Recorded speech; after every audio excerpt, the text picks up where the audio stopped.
ABC Dark Dove with you on a Saturday.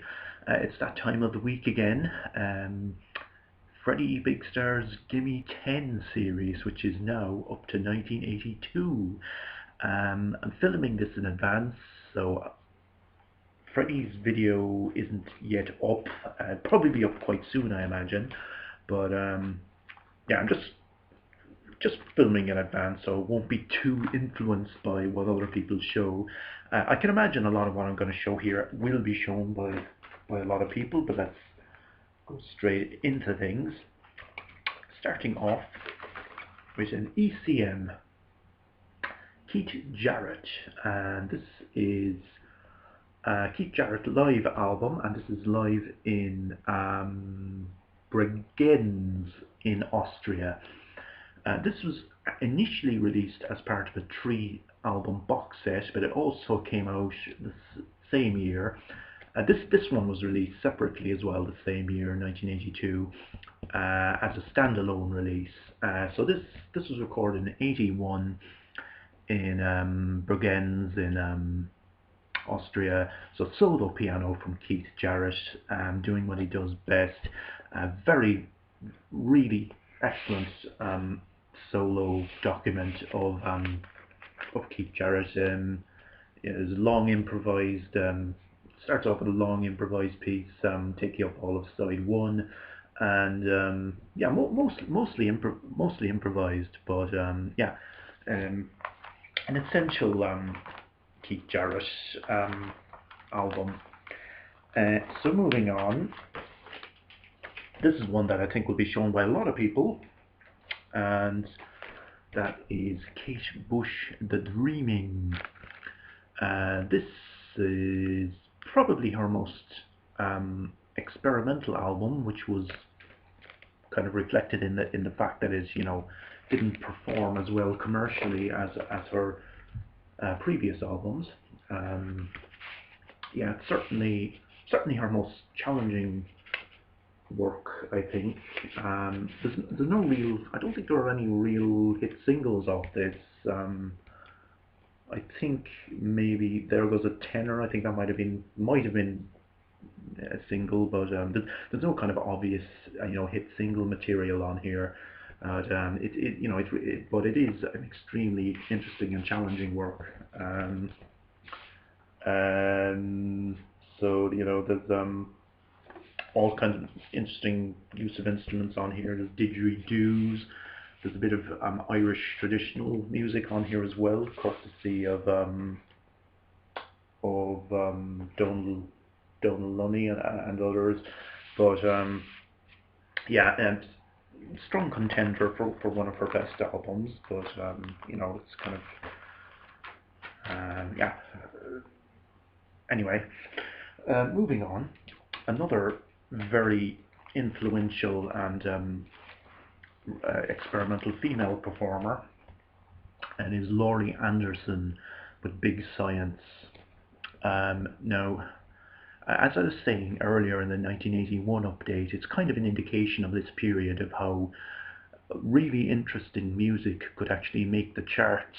And the best known track from this, Oh Superman, was actually a big hit single the previous year in 1981, which, when you listen to it, is really kind of it certainly wouldn't make the radio nowadays, I think, with the kind of safe kind of pop that's dominating the charts these days. But yeah, it is an extremely experimental and challenging album, but definitely one of the best albums of 1982. I was looking to see Laurie Anderson live about 5 years ago here in Cork.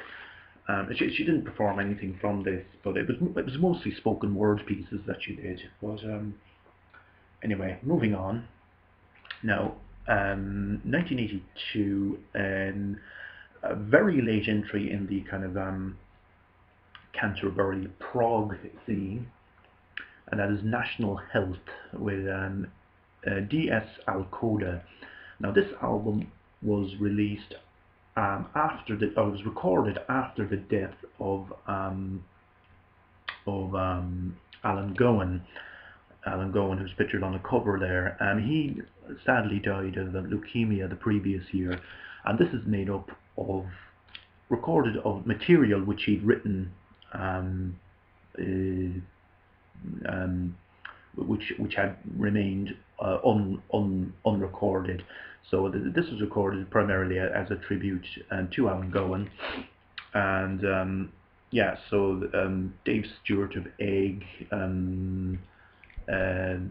yeah. So yeah. So a very, it has a slightly kind of early 80s feel, particularly in the use of the drum machine.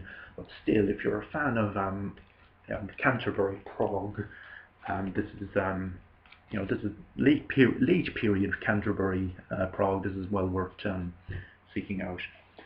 Moving on, I featured them in the 1981 update, and this is their second album together as a duo. Trance from Chris and Cosey. Chris and Cosey, formerly of Throbbing Gristle. Throbbing Gristle split up the previous year, and various members went on to do their own projects. So Chris and Cosey, long career recording as a duo, which they're still doing. So this came out on Rough Trade, and this is again this is an even better album than their debut. This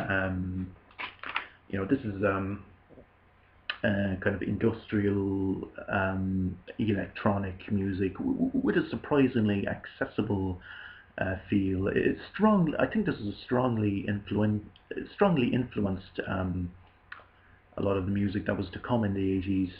I think particularly the likes of New Order and Cabaret Voltaire and so forth. So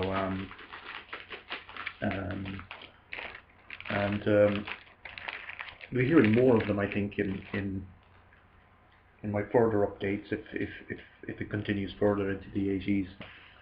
Okay, so XTC released this album in 1982, English Settlement. So it's kind of an unusual but yeah. So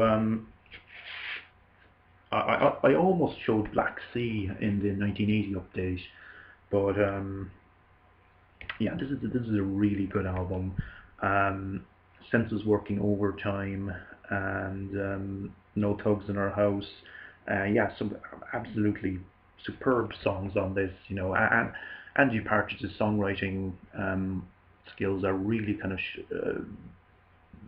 shown very well on this album, and yeah, great kind of post-punk, new wave, kind of pop punk, or whatever you want to call it, album from XTC. And again, another indication of what interesting stuff was entering the charts in the year 1982. This is Sulk from the Associates, their only studio album.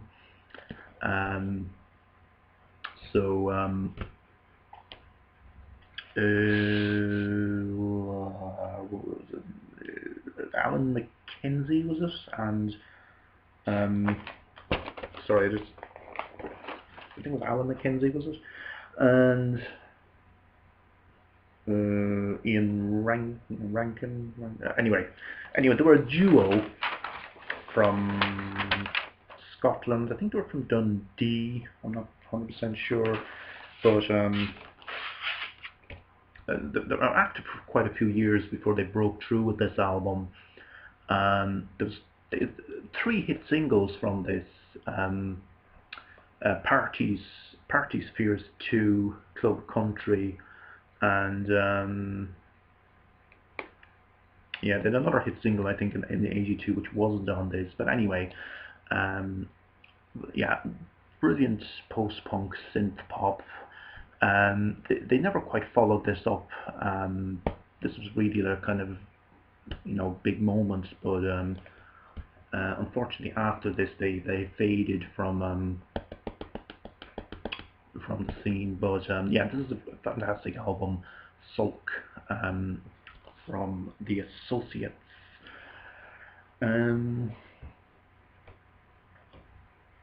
Okay, now we're heading to Manchester for our next album on the Factory label, and that is A Certain Ratio with Sextet.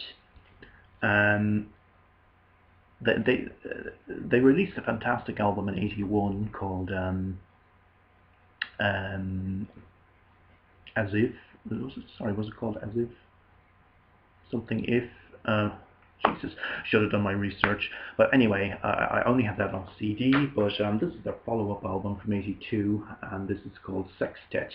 So this is yeah, A Certain Ratio. They did kind of, it was kind of funk influenced post-punk. If you can imagine Joy Division with a kind of a funkier influence. So Knife Slits Water is a really fantastic track on this, and they had an absolutely amazing drummer, Donald Johnson. After this album, they kind of went off in a different direction. After this album, they kind of went off in a more poppy direction, but as far as I'm concerned, this was their last really great release, Sextet. So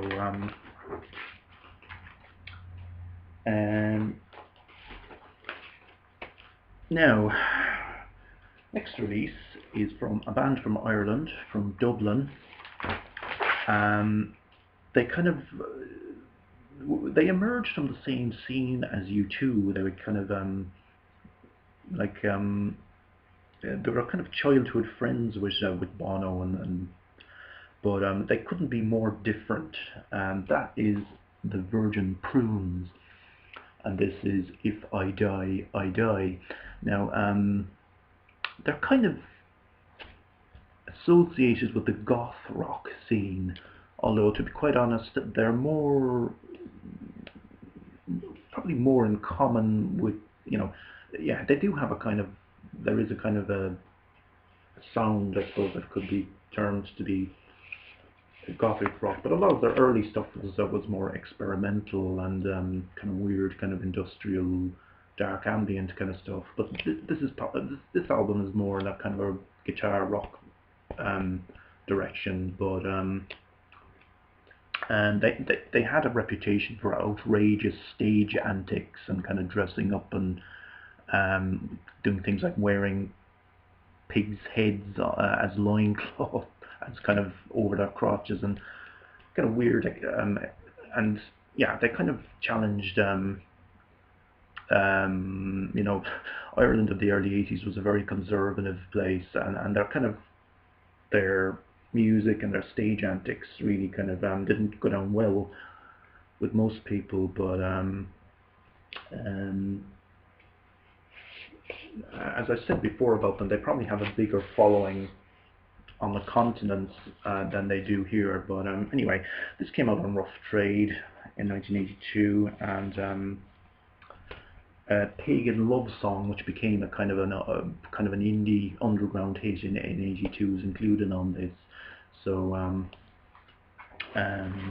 yeah, so whether you call them goth rock or whatever, it's still a fantastic album.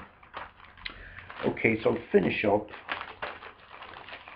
Very last entry in my 1982 update and reply to Freddy's Gimmie 10, and that is Philip Glass with Glassworks. Philip Glass, yeah, so part of that minimalist New York modern classical scene. This is probably his most accessible album.